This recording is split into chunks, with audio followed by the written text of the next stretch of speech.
Shalom saudara, dalam VOP kali ini kita akan membahas mengenai pilar pernikahan Kristen dan LGBTQ. Dengan semakin maraknya isu-isu mengenai LGBTQ dan hal-hal yang terkait dengannya, gereja kita GBI Jalan Jenderal Gatot Subroto memandang perlu untuk memberikan panduan yang alkitabiah mengenai pernikahan. Di gereja kita, prinsip-prinsip alkitabiah mengenai pernikahan dikenal dengan nama 7 pilar pernikahan. Pilar pertama yang juga menjadi hukum pertama dalam pernikahan adalah pernikahan yang Allah tetapkan adalah antara seorang laki-laki dan seorang perempuan, di mana jenis kelamin laki-laki dan perempuan itu tetap sejak lahir. Kita bisa lihat bahwa prinsip ini menolak dosa homoseksual dan lesbian.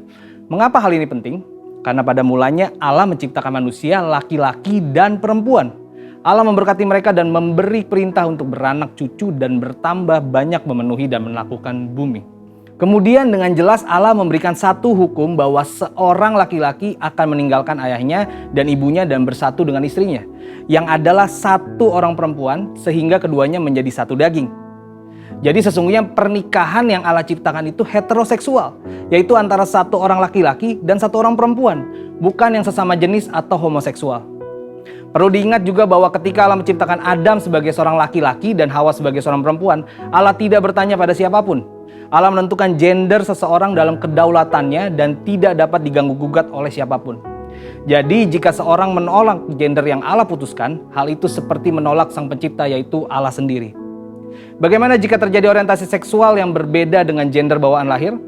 Hal tersebut sama dengan kondisi manusia berdosa yang cenderung untuk melakukan perbuatan-perbuatan yang melawan hukum Allah.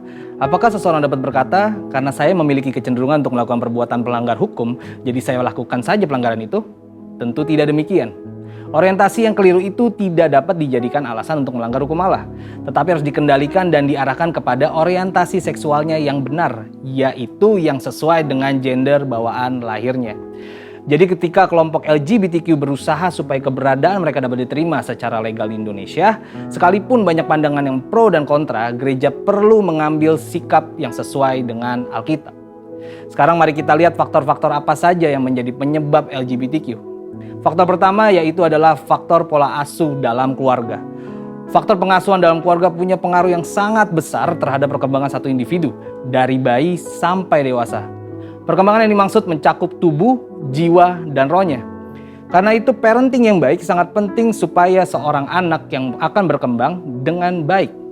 Saul McLeod, seorang dosen dan peneliti dalam bidang psikologi, menemukan bahwa anak mengamati model yang memberikan contoh perilaku maskulin atau feminim. Setelah mengamati, anak tersebut akan berusaha meniru sekalipun perilaku tersebut tidak sesuai dengan gendernya. Karena anak akan meniru apa yang sering dilihatnya. Faktor kedua yaitu faktor lingkungan. Faktor lingkungan baik di dalam keluarga maupun di luar keluarga juga memiliki pengaruh yang besar. Dikatakan oleh Jonathan Tan, seorang transgender yang sudah dipulihkan di dalam nama Tuhan Yesus. Inilah pentingnya seorang anak harus diberlakukan sebagaimana identitas dirinya. Jika ia terlahir sebagai anak laki-laki, maka ia harus diperlakukan sebagai anak laki-laki, diasuh dan dibesarkan sebagai seorang anak laki-laki. Demikian pula dengan perempuan. Proses perlakuan dan pengasuhan yang tidak sesuai sejak belia akan membentuk fondasi identitas diri yang tidak tepat pula hingga dewasa. Faktor ketiga adalah faktor psikologis. Faktor psikologis juga memiliki peran yang besar dalam mempengaruhi seseorang menjadi LGBTQ. Beberapa di antaranya tidak percaya Tuhan, tidak mendapat perhatian keluarga, trauma masa kecil, ejekan saat kecil, kekaguman yang berlebihan, kesalah pergaulan, sering menonton film porno, dan hal lainnya. Johannes Verkil, profesor misi dan penginjilan dari Belanda yang juga adalah misionaris yang melayani di Indonesia, menjelaskan bagi orang-orang tertentu kecenderungan homoseksual itu adalah akibat dari suatu perkembangan psikis yang terganggu. Mungkin terjadi bahwa kesalahan-kesalahan yang dibuat dalam pendidikan, pengalaman dalam masyarakat, gangguan-gangguan komunikasi dalam pertalian-pertalian dengan sekitar menimbulkan kecenderungan homoseksual dan pola-pola kelakuan. Bagaimana dengan argumen dari kelompok LGBTQ yang menyatakan bahwa mereka menjadi seperti kondisi mereka saat ini bukan karena keinginan mereka, tetapi karena faktor genetik yang mereka warisi. Faktanya, hingga saat ini di dalam dunia medis belum ada penelitian secara saintifik yang menunjukkan bahwa LGBTQ itu disebabkan karena faktor genetik.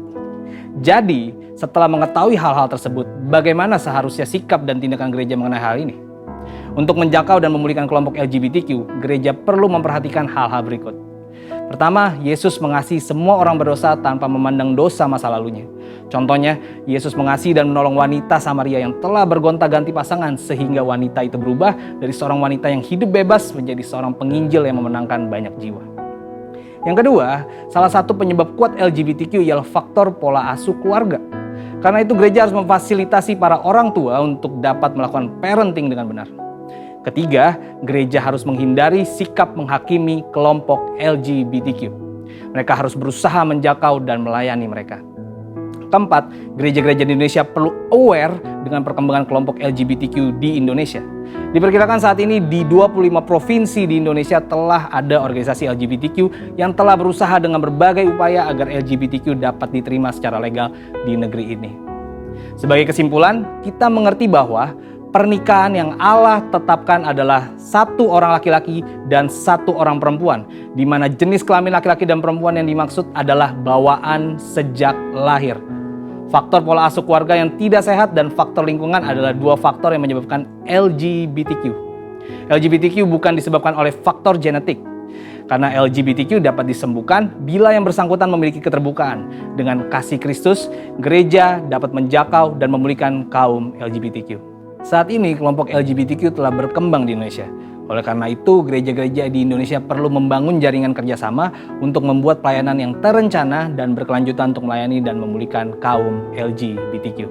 Saudara, untuk penjelasan lebih lengkapnya dari tim teologi kami, silakan buka link yang ada di atas atau scan QR Code yang tersedia. Tuhan Yesus memberkati.